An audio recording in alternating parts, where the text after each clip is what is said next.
Okay, this is my first review of the Fein circular saw slugger. This is a 9.5-inch version.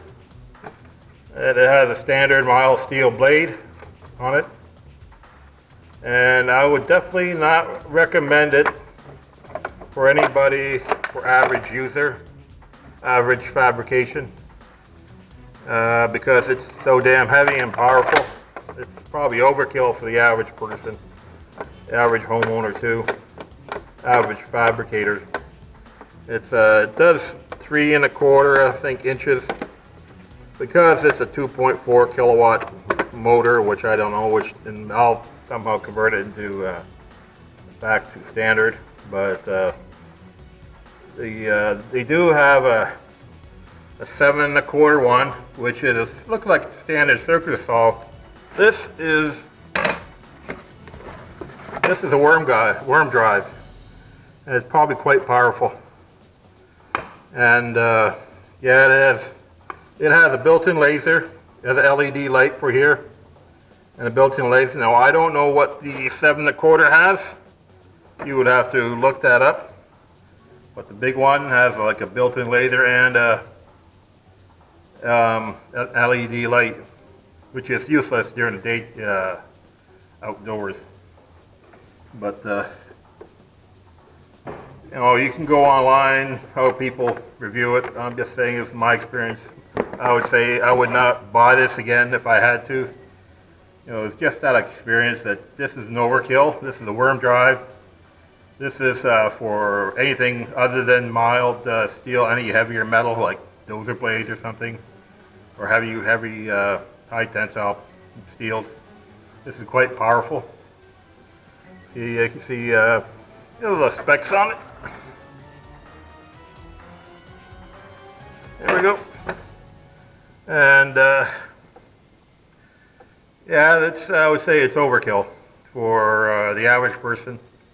I would recommend the 7.25 one from Fein, or something that size. The 7.25 does 2 inches, and I think it's probably a lot weighter. It's only like 1.6 kilowatt, and I would I would say I would probably buy that one if people are pushing this one, and same thing. I was going to buy the Milwaukee 8-inch corded version that Chucky Ducky was pimping out there quite a while ago, and it's just that I didn't at that time. People thought it was, the finance committee thought it was too expensive to buy for what you needed.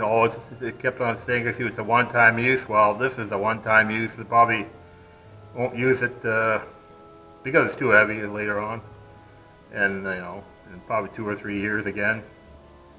So I would definitely consider the 7.25 next time, or if I were to trade this somehow someday, and drop down one size, and probably 2-inch. 7.25 does 2-inch capacity. This one does 3.25, which nobody really does that much thick of metal anyway. So and with a smaller size, you can do basically people do C channels, square tubing, rods. They're not over what quarter wall tubing is good enough for a trailer or something. It's just probably have to manipulate or somehow cut the rest of it to if you ever find it a little too short. But yeah, I would say this is a little too heavy. You're for the average person. Anything lower than an 8, I would say maybe a 7.25 for the home user, because it's this is really heavy and not really needed. And in the ways of metal cutting, quarter wall tubing is probably more structurally strong than the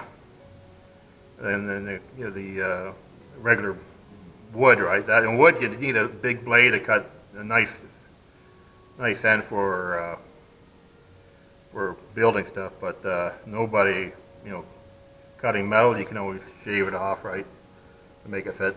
But I would say this is a really overkill for one project.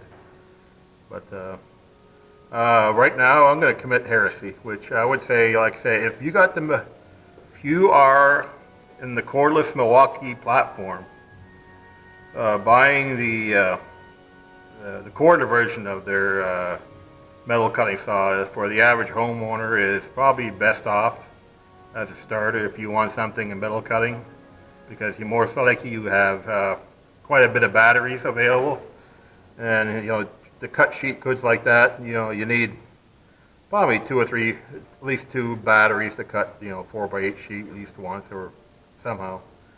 Get the cord version, if you're the type of guy who goes out to the scrap yard or goes to a salvage yard for cutting metal, that portable the portable one should be quite good. The guys have to bring out the torch, to cut to length of what you need. So if you're a homeowner, I would right now committing Heresy, but the cordless version of the Milwaukee metal cutting off saw, I would say, is good for the homeowner if you have that platform. Now, if there's somebody else that has that type of saw available, go to it. If you have the Makita platform, they have a metal cutting saw. I would first start out with that, and whatever.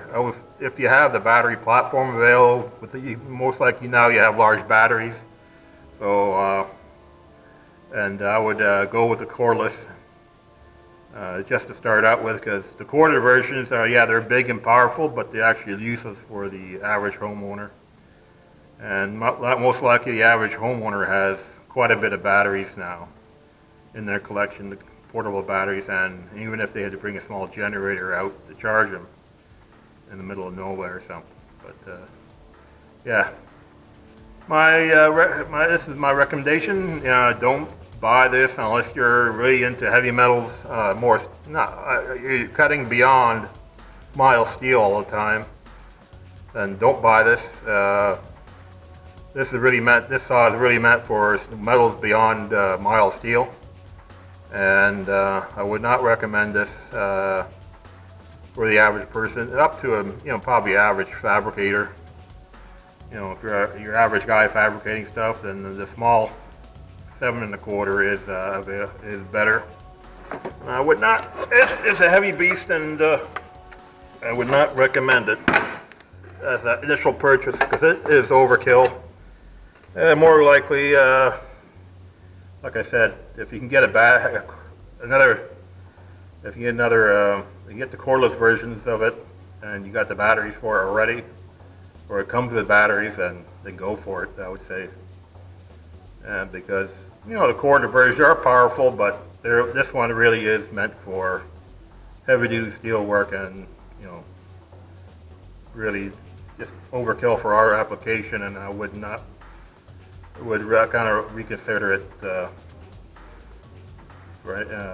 if I would have the choice again. But like I said, this I would. So that's my recommendation, and I hope people don't take it too much. But if you're an average fabricator or just a homeowner, the 7 1/4-inch saw that cuts around 2 inches deep is good enough, because cutting tubing, cutting channel iron or something, it's not that deep, and you can always probably manipulate the saw to get the better cut. Okay, thanks a lot.